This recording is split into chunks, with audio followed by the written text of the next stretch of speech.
lagi berbuka itu ya. Nah, itu belum tentu keluar semua. A sampai G itu berarti berapa? Berapa angka? A, B, C, D, E, F, G. Ada 7 ya. Nah, itu belum tentu semua itu keluar. Ya, setelah kamu bisa jurnal penyesuaian, ya, untuk materi berikutnya yaitu menyusun apa yang dinamakan dengan neraca lajur atau worksheet.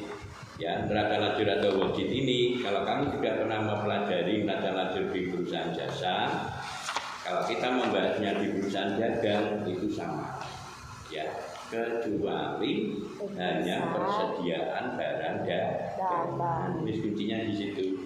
Kalau kita kan ini sementara pakai pendekatan ikhtisar laba rugi. Nanti kita coba dalam bentuk yang lain, agak sulit tapi yaitu pakai HPP, harga pokok penjualan. Tapi nanti kita selesaikan dulu ini, nanti kita coba, intinya sama. Nah, kemudian untuk dalam hal ini apa sebetulnya kita membuat neraca lajur itu, yaitu maksudnya untuk mempermudah penyusunan laporan keuangan. Jadi kalau kamu neraca lajur tadi jumlahnya sudah sama, maka nanti langkah berikutnya kita harus membuat atau mengerjakan laporan keuangan. Nah, laporan keuangan itu terdiri dari apa saja? Ya nanti laporan laba rugi, perubahan ekuitas, dan neraca. Meskipun di perusahaan jasa kemarin kita belum pernah latihan, tapi contohnya sudah pernah saya berikan, gitu ya. Dan nanti lebih mudah mana Pak?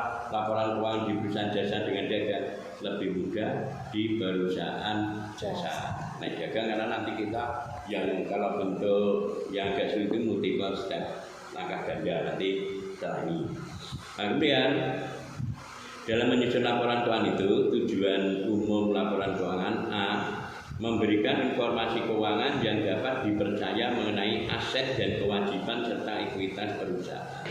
Jadi kita untuk mengetahui mengenai kekayaan perusahaan berapa, utangnya berapa, ya, atau modalnya itu nanti akan kita ketahui. B, memberikan informasi yang dapat dipercaya mengenai perubahan dalam aset neto, ya, suatu perusahaan yang timbul akibat dari usaha memperoleh laba.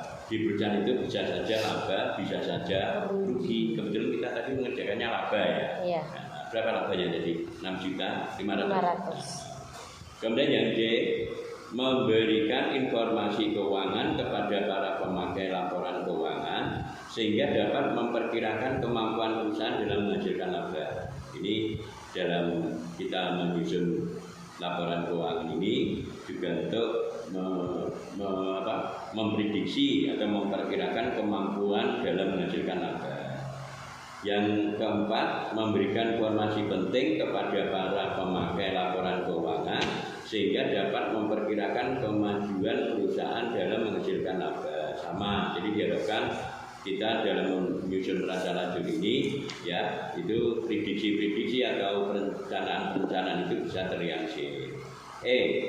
Mengungkapkan sejauh mungkin informasi lain yang berhubungan dengan laporan keuangan yang relevan dengan kebutuhan pemakai laporan. Jadi laporan keuangan sebetulnya kegunaannya juga untuk orang lain. Misalnya bank, misalnya investor. Investor mengapa mengetahui laporan keuangan perusahaan juga perlu mengetahui ya. Dia nanti kalau menginvestasikan bisa dari laporan keuangan itu bisa nanti memprediksi bahwa perusahaan ini dikatakan sehat atau tidak. Kalau laba sehat, kalau rugi tidak sehat. Nah, sama aja seperti kita. Misalkan dikatakan kita misalkan tidak sakit berarti katakan berarti sehat. Nek beli kering-keringan, pingel, berbilek besok panas, besok lagi ganti apa, nah itu namanya nggak sehat. Sama perusahaan pembuatan laporan kan nanti sudah kelihatan. Nek rugi atau perusahaan itu sehat atau tidak ya dari laporan keuangannya. Kalau misalnya penjualan atau pendapatannya itu lebih besar bandingkan beban yang dikeluarkan berarti sehat. Ya laba mesti. Ya dah. Tapi banyak kan perusahaan yang biar bisa saja. Makanya kan tergantung perusahaan ini tidak mesti laba. Contoh nggak usah kita jauh-jauh Transmart. Iya. Nah, itu contoh. Transmart itu kan di Madiun gulung tikar. Nah, tutupnya atau gulung tikarnya kan apa? Tidak ada pembeli yang masuk ke toko. Berarti omset penjualannya mengalami penurunan. Nah, itu contoh real kan macam itu ya. Contohnya Transmart itu per 15 November kemarin tutup selamanya. Karena jumlah pengeluaran yang dikeluarkan juga ya. Kita kalau misalkan pengunjung satu hari hanya di 100 orang, maka dia biaya untuk pembersihan toko, untuk pegawainya, untuk listriknya, ya. Sama nggak sama saya jelaskan di sini, ya biasa jauh. Yang sekolah ini nggak sehat karena jumlah dana yang dikeluarkan untuk ya listrik, air, biaya operasional lain itu lebih besar dibandingkan dengan pendapatan. Harusnya memang memang harusnya juga diberikan, tapi karena ada STM dibantu tetap berjalan, sama lah gitu ya, biasa jauh-jauh di Madiun yang baru ada omsetnya penurunan, itu namanya nggak sehat. Matahari sehat nggak? Sehat. Siratu sehat nggak? Sehat, karena kamu lihat pengunjungnya. Itu aja loh kita melihatnya. Nah, Transmart itu kan nggak ada. Ya, di Sun City itu sehat nggak? Sehat sekarang. Ya, dulu kalau kamu pernah zaman corona, itu semua perusahaan yang bergerak di bidang apapun tidak sehat semua. Ini ya, kemarin kan kita pernah mengalami corona 2 tahun tuh. Iya. Nah, itu semua perusahaan nggak sehat. Transportasi gulung tikar, pengangkutan gulung tikar, betul itu. Ya, itu waktu corona itu semua perusahaan nggak sehat. Kecuali yang masih mampu membayar atau membiayai itu hanya pemerintah. Yang sing sehat itu pegawai itu ya yang membayar negara itu sehat, bisa bayar gitu. Tapi itu kemarin kan banyak PHK. Iya. Ya, ini aja. Ya, ini aja akhir-akhir ini sebenarnya banyak perusahaan yang juga nggak sehat juga. Buktinya apa? Banyak melakukan pemutusan hubungan kerja untuk mengurangi jumlah pengeluarannya. Ya, itu ya.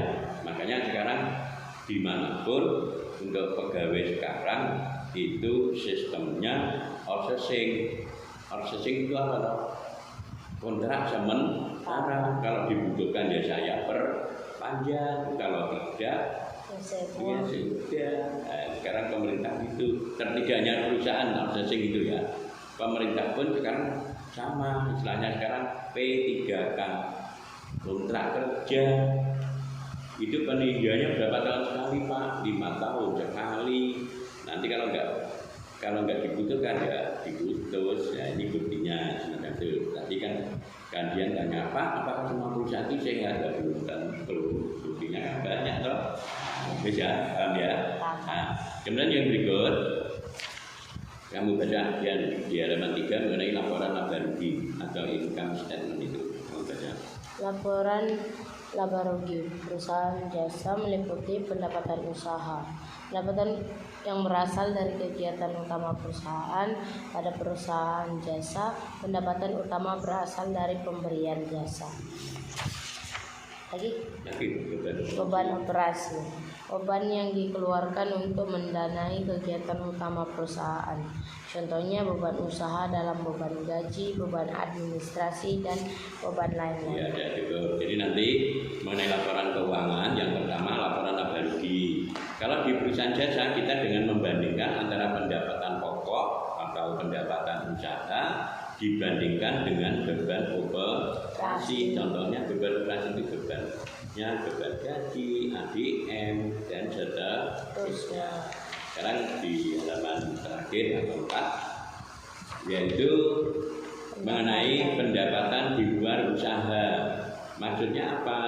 Pendapatan yang diperoleh dari pendapatan dari luar kegiatan perusahaan. Contohnya kalau kita mendapatkan bunga, uang yang kita terima dari misalnya pendapatan itu kita tabung ke bank, maka kita berhak setiap periode atau setiap bulan atau tahun itu memperoleh namanya pendapatan bunga. Itu namanya pendapatan di luar usaha. Maka kemarin kakak kan mengatakan ya mengenai klasifikasi rekening dibagi menjadi dua, ini nominal dibagi menjadi dua, ya toh? Yaitu pendapatan dan beban. Pendapatan dibagi menjadi dua, pendapatan operasional dan non operasional. Beban operasional, non operasional. Maksudnya yang operasional itu bagaimana Pak? Operasional itu pendapatan pokoknya. Misalnya perusahaan jasa angkutan, pendapatan pokoknya kan dari karcis angkutan. Nah, kemudian uang dari angkutan itu ya daripada disimpan di perusahaan, disimpan di bank. Nah, maka kita kalau menyimpan uang di bank itu mesti juga mendapatkan bunga. Mendapatkan bunga itulah namanya pendapatan non operasional. Gitu ya. Oke. Kemudian yang berikut beban di luar usaha sama. Yang tiga mengenai laporan perubahan ekuitas, yaitu nanti terdiri dari yaitu laporan perubahan ekuitas dibandingkan nanti ada penambahan atau pengurangan. Keempat, neraca. Neraca nanti kita membandingkan dengan kelompok aset. Istilah lain aset apa? Ya. Aset harta. Nah, kewajiban istilah lainnya apa bahasa Inggrisnya? Liability. Ekuitas istilah lainnya bahasa Indonesianya apa? Equity. Ekuitas yaitu modal atau bahasa Inggrisnya equity. Ya, nanti itu jadi nanti kita akan membahas mengenai penyusunan laporan keuangan. Nah, ini kamu foto dulu. Ini kamu foto ini. Ini yang bentuk single, ini bentuk multiple itu. Nanti langsung bisa praktekkan. Foto dulu aja.